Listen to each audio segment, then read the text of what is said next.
Yol kenarına atılmış vaziyette. Bazıları parçalanmış,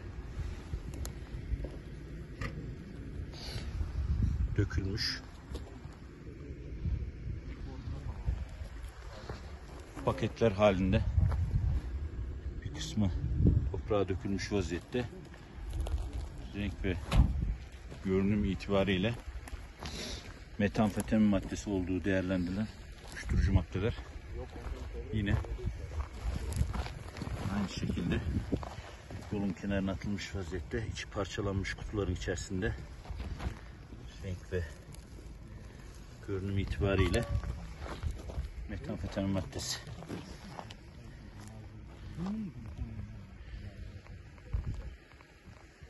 Yol Börüpek Piyade Karakol Komutanlığı bağlantı yoluyla Börüpek Mahallesi arasındaki stabilize toprak yol.